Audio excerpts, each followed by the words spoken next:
BFM Business et Tech & Co présentent De quoi je me mêle, François Sorel.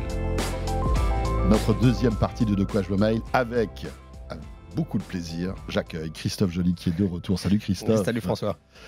Tout va bien Christophe? Tout va bien. Et bonne année.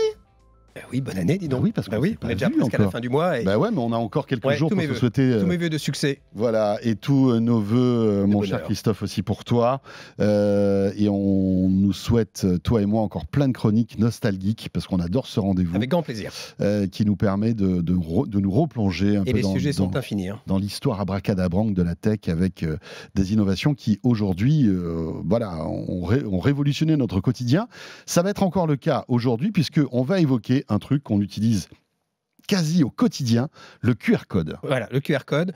Avant le QR code est né en 94. 94. Donc il a quand même quelques années désormais. En 94, la France compte 1 demi-million d'internautes. Alors ça va faire sourire quand on voit tous ces chiffres. Soit environ 16% de la population. Un Français sur 6 possède un micro-ordinateur. 10% des Français, écoute-moi bien, perçoivent l'informatique comme une chose négative. 10%, c'est quand même 94, donc il y a 30 ans. Voilà, il y a 30 ans. C'est l'année de la création d'Amazon, c'est l'année du lancement de la PlayStation, et c'est aussi l'année, moi j'avais oublié ce produit, alors qu'il n'a pas marché très longtemps, c'est le lancement, le 17 février 94, du QuickTake par Apple, qui était un appareil photo numérique. C'était le premier téléphone, pas téléphone, mais appareil Apple qui ne fonctionnait qu'avec les appareils Apple. Steve Jobs l'a arrêté en 97 quand il a... C'était un appareil photo? Ouais, un appareil photo. J'avais complètement oublié l'existence de ce petit bout de plastique qui n'a pas laissé... qui n'a pas laissé... grand souvenir. Il y a eu pas mal d'échecs d'Apple. Oui, quelques-uns. Ouais. Mais celui-ci, c'est un petit échec parce qu'on s'en souvient même pas. On s'en souvient même pas. Donc, 94, c'est cette année-là que... on commence à réfléchir au QR code? C'est un ingénieur, en fait, au Japon qui s'appelle Masahiro Hara. Il est ingénieur pour Denso Wave, qui est une filiale de Toyota, équipementier automobile. Il a l'idée de ce QR code pour pouvoir pister ou tracer les pièces détachées qui sont en transit. Donc il met des QR codes, mais à un moment donné, pas des QR codes, mais des codes barres. Et à un moment donné, il y a beaucoup de codes barres sur les pièces. Oui. Du coup, il se dit comment faire pour regrouper tous ces codes barres en un seul code. Donc il a cette idée en 94. Le QR code, ça veut dire Quick Response. Et l'intérêt, c'est que les données sont rapatriées très rapidement. Alors, comme un code barre, mais beaucoup plus de données, tu vas le voir. Donc son idée, c'est ça, sachant que son patron de l'époque ne lui donne aucun budget. Il lui laisse du temps, il est OK. Donc il est dans un bureau tout seul avec son petit ordi. Amuse-toi, mais t'as pas de sous. Voilà. Mais il trouve la solution quand même, et donc la solution est déployée en 94. Il s'inspire du Go, le jeu de stratégie, on va dire, avec des petits cubes noirs ou blancs. Et son idée, donc, c'est de regrouper tous ces éléments d'autant de codes barres sur un seul QR code, sachant qu'un QR code peut stocker jusqu'à 7089 caractères numériques ou 4296 caractères alphanumériques. Pour info, un code barre peut en stocker une douzaine. Donc, en gros, un QR code, c'est un super code barre. C'est ça, c'est un super code barre, sachant qu'il a un avantage important, c'est qu'il est encore lisible, même s'il est abîmé à hauteur de 30%. Un code barre, tu le biffes, c'est mort. Une seule barre, c'est mort. Ouais. Alors qu'un QR code, pour le coup... on peut, si par exemple, il y a quelques... petits dessins du code barre qui sont effacés, malgré tout, l'informatique, enfin l'appareil photo qui le prend, arrive à le reconstruire. Voilà, et c'est pour ça que parfois les QR codes ne sont pas complètement lisibles en fonction de la luminosité, et ça marche quand même. Voilà. C'est génial cette invention quand même. C'est mort. Donc c'était quand même une révolution à l'époque. Il restera dans les usines de Denso pendant 5 ans, et en 99, le QR code... s'ouvre au grand public, on va dire, sachant que Denso décide de le donner sous licence libre. Wow. Donc tout le monde peut reprendre C'était l'idée de cet ingénieur. Ça, c'est hyper généreux quand même. Bah ouais, c'est très généreux parce qu'ils auraient pu le garder pour eux. S'ils avaient déposé un brevet et que... Alors peut-être que ça n'aurait pas marché finalement. Peut-être pas, mais dans les faits, ils ont décidé que tout le monde pouvait utiliser le QR code. Donc ça se développe au Japon dans les années 2000, avec l'avènement des smartphones, mais dans un premier temps uniquement au Japon. Mais là-bas, c'est vraiment un carton. Dès 2003, tout le monde s'approprie le QR code, pour une raison simple, c'est qu'à l'époque, il suffisait d'avoir un smartphone avec un capteur photo, avec un appareil photo pour lire un QR code. Et bien sûr. On le verra tout à l'heure, ce n'était pas le cas en France. Il fallait télécharger une appli, on reviendra dans le détail.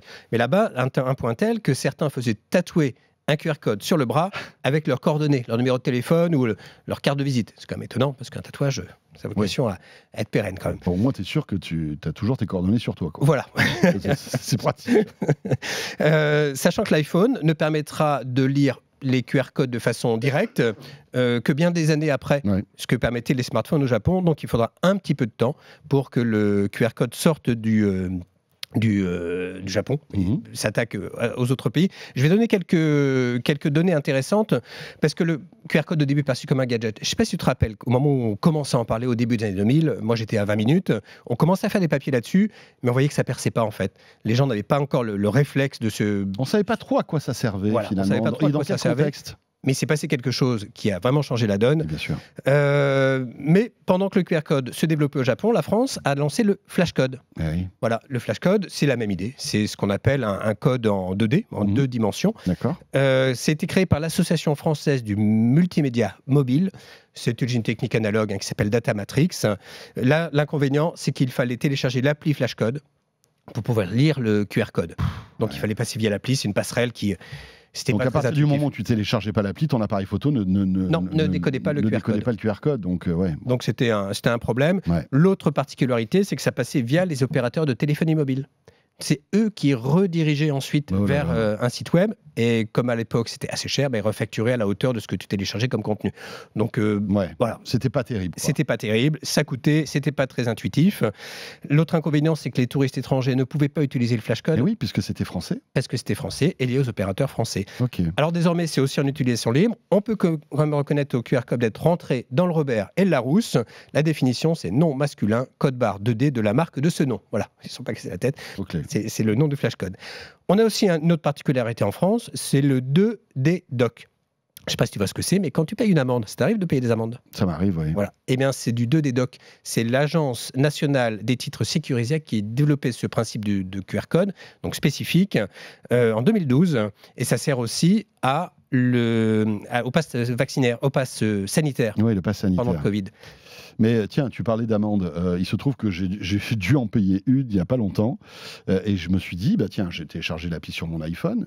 J'ai scanné le code, tu sais, qu'il y a sur le papier que tu reçois. Ça ne marchait pas. En fait, l'appli était buggée.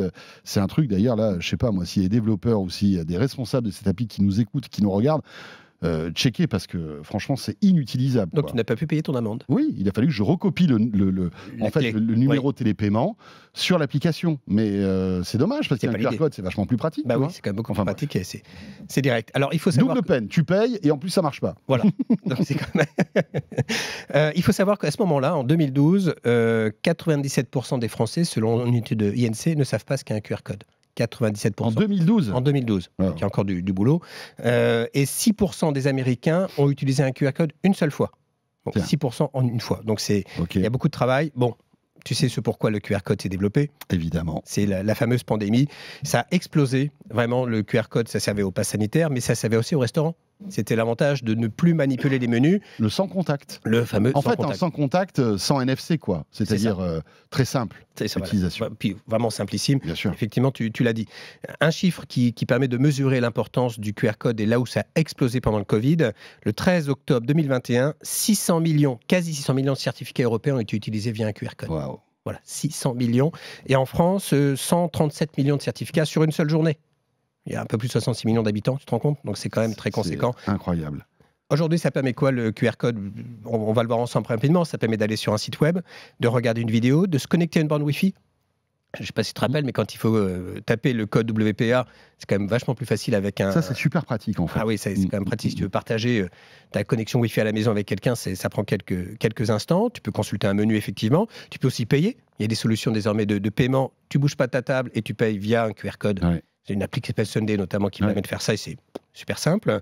Tu peux scanner ton billet de concert, évidemment, ton billet de train, ta carte d'embarquement, un audio guide dans les musées.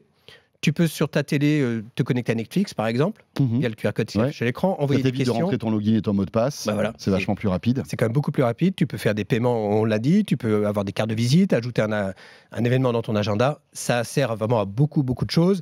Désormais, c'est rentré dans les mœurs. Tu vas dans un supermarché, tu as un QR code, tu peux avoir des infos nutritionnelles, par exemple, sur une appli. Tu peux avoir des promos.